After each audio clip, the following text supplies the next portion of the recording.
They didn't know he owned the company behind their $800 million deal, so they poured wine all over him in front of 200 guests, calling him worthless. Nobody realized the man they laughed at was the investor who controlled everything. Cameras were recording. Whispers spread like wildfire.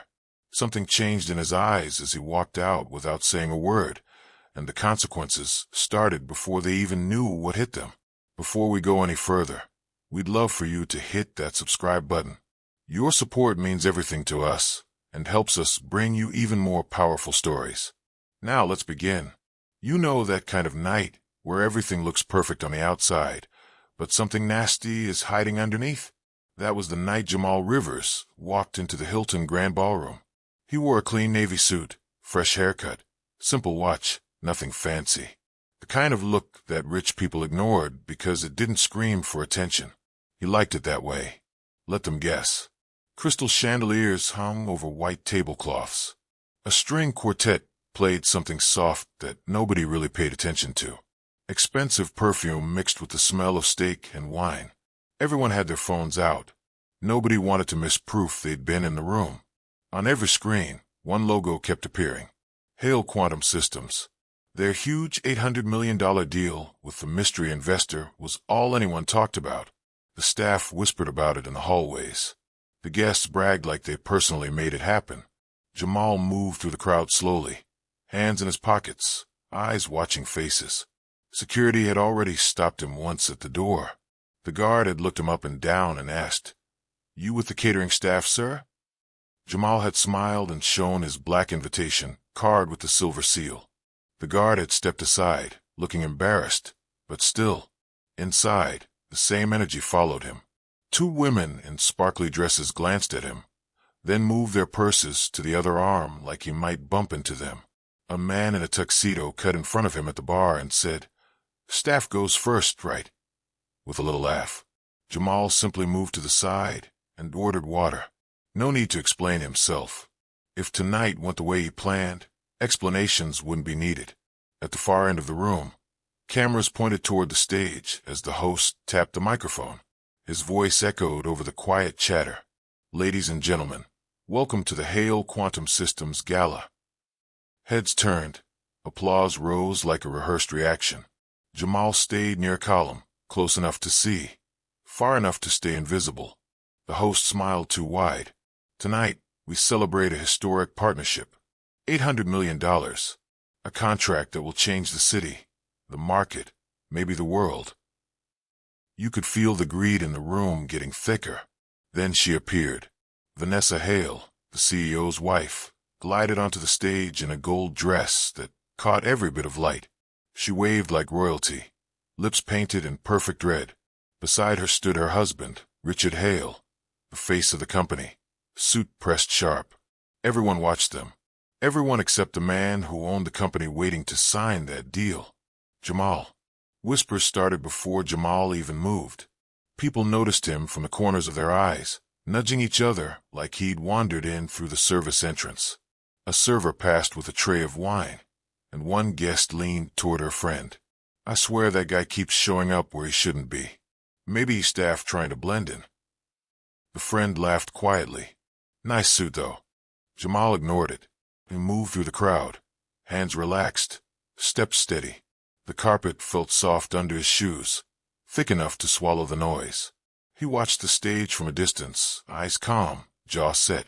Vanessa spotted him first. Her smirk formed slowly, like she'd found a target she'd been waiting for. She whispered something to her husband, and Richard's eyebrows dropped. Richard stepped off the stage with fake charm and walked straight toward Jamal. His smile looked forced. "Sir, are you supposed to be standing here?" He reached out and tapped Jamal's sleeve like he expected him to flinch. Jamal kept his voice soft. "I'm fine here. Just watching." Richard chuckled. "Watching, right?" He snapped his fingers at a server. "Get him a towel or something. Looks like he's sweating through that cheap suit." A few guests looked over, trying not to stare. One man whispered loud enough. "Who let him into VIP? The staff entrance is on the other side." Vanessa walked up next, heels clicking in a steady rhythm.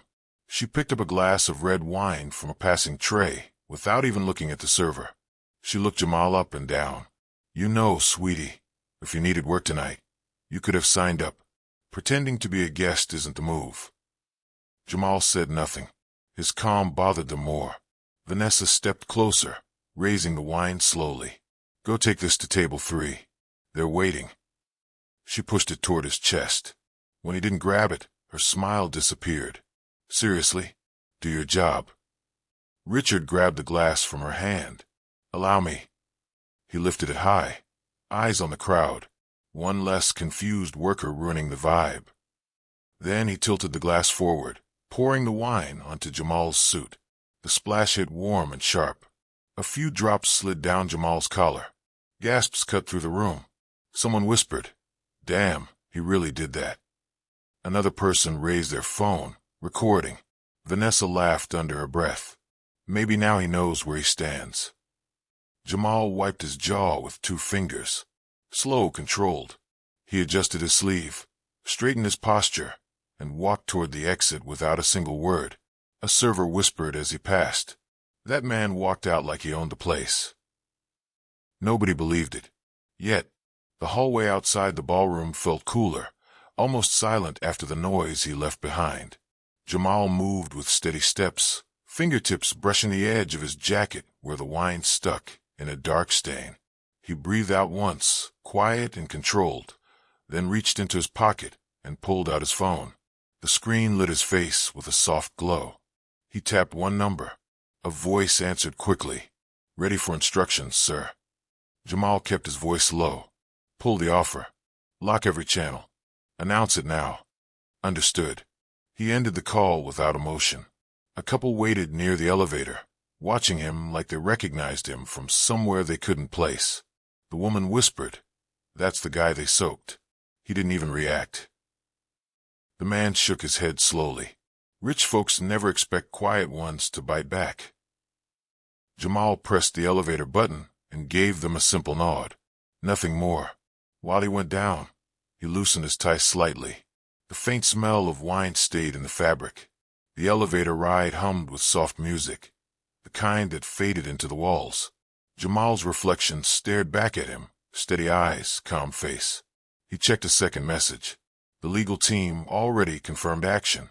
Everything was moving. When the doors opened, the lobby buzzed with guests stepping out for calls, drinks, or a piece of fresh gossip. Someone noticed the wine stain and whispered, "That's him." He overheard another voice near the bar. "I swear something's off.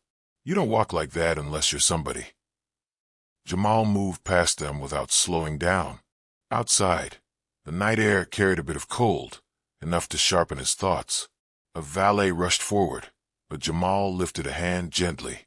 "Walking's fine." The valet stepped back, confused. As Jamal crossed the driveway, lights from the ballroom spilled across the pavement. Music inside got louder, then suddenly stopped. People turned toward the glass windows, confused. A man near the entrance said, "Why'd everything stop?" Something happened in there. Maybe trouble with the deal. His date shrugged, but her eyes stayed fixed on the room. Jamal reached the corner of the parking lot. His phone buzzed again. A message popped up. Announcement delivered. Partners notified. He locked the screen and slipped the phone back into his pocket. Behind him, the hotel's glass doors opened hard. Voices rose in shock. Chairs scraped. A sudden wave of panic hit the lobby. Guests flooded toward the entrance, trying to understand what went wrong. Jamal didn't turn around. He stepped into the streetlight, shoulders relaxed, face unreadable, moving with the same quiet certainty he carried all night. While the city hummed around him, the first wave of consequences began inside the ballroom he had just left. He kept walking. The night moved with him. Inside the ballroom, everything fell apart at once. The music cut off halfway through a note. Screens flickered, and the host froze with his smile half raised. A tall man in a gray suit rushed through the tables, phone pressed to his ear. His face changed from confusion to panic. He whispered something to the host, who went pale. Richard noticed first. "What's going on?" he demanded. The host swallowed hard. "The signing is stopped." The room exploded. Conversations rose sharp, overlapping like crashing waves. Someone near the stage said, "Stopped? For what?" A woman whispered to her partner, "That's impossible. You don't freeze an $800 million deal in the middle of a gala." Vanessa tried to stay calm, but her hand shook. She leaned toward the host. "Who gave that order?" The host looked almost scared to speak. "It came from the top. The partner said the order was final." Richard's jaw tightened. "Who is the top?" "I am the top." The host shook his head. "Not tonight." Across the room, executives checked their phones. Alerts popped up fast, each one worse than the last. Someone blurted out, "Every account tied to Hale Quantum just got frozen." Another voice added, "Investors are pulling out. My screen is all red." Gasps spread through the room. Cameras clicked again. Even the servers stopped moving. Then someone near the doors tapped a friend and whispered, "Look at this." The friend leaned closer, eyes getting wide. "Wait, isn't that the guy they poured wine on?" A video played on a phone. The clip showed Richard dumping wine on Jamal. The splash clear, Vanessa smirking. The caption read, "They humiliated a man they thought was staff. He walked out like he owned the place." The clip traveled through the room fast. Guests stared. Phones lifted. Gasps turned into sharp silence. Vanessa grabbed Richard's arm. "Fix it now." He snapped back. "I don't even know what's broken." Her voice cracked. Someone did this on purpose. A new alert appeared on the main display screens. Hale Quantum Systems contract ended. Richard blinked hard. Ended. No warning. No discussion. Someone from the board stormed up to him. "This is a disaster. Do you know who you insulted?" Richard shouted. "I insulted nobody." The board member shot back. "You insulted the man who funded this deal." Vanessa's breath caught. "Who?" The board member's voice dropped. "Jamal Rivers." Richard's face went white. The board member added, "He owns the partner company. All of it." A gasp rippled across the hall. A server whispered near the wall, "Told you he didn't walk like staff." Another server whispered back, "They messed with the wrong guy badly." Richard looked around the room, like the air had disappeared. Vanessa pressed a hand to her forehead, makeup smudging. Her voice shook. "We poured wine on the investor." The consequences hit full force. Guests backed away. Some left quietly. Others recorded everything. Hale Quantum's future cracked in real time. And somewhere outside, Jamal kept walking. Morning came rough for Richard and Vanessa. Headlines flooded every screen before sunrise. Clips of the wine splash played over and over. Comments dragged them without mercy. Investors left. Partners disappeared. Board members quit overnight. Hale Quantum's value dropped so fast it looked unreal. Vanessa barely slept. She sat on the edge of the bed, hands shaking, mascara smudged, phone buzzing nonstop. Richard paced the room, hair messy, shirt wrinkled. Every call he made ended in the same blunt tone. "We're out. Don't call again." By noon, Vanessa told him, "We have to talk to him. If we don't, everything's gone." Richard hesitated, then nodded weakly. They drove to Jamal's quiet neighborhood, the complete opposite of their chaotic morning. When Jamal opened the door, he looked at them with calm eyes, like none of the storm touched him. Vanessa spoke first, her voice breaking. "We were wrong. We treated you like nothing. Please let us fix this." Richard added, shaky, "We lost everything. Just give us a chance to talk."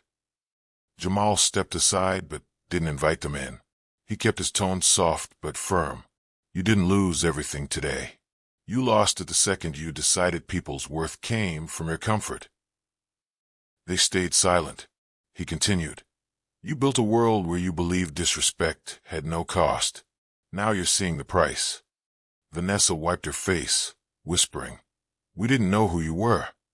Jamal answered, "That's the problem. You didn't care who I was." Richard swallowed hard. "Is there anything we can do?" Jamal shook his head once. "The deal is gone. The trust is gone, and my door is closed." He stepped back and ended it with a quiet final line. "Walk carefully. The world is smaller than you think. They left with nothing. His life moved forward. Their legacy didn't. If you want more stories where power flips in a single moment and justice lands clean, hit follow and stay locked in.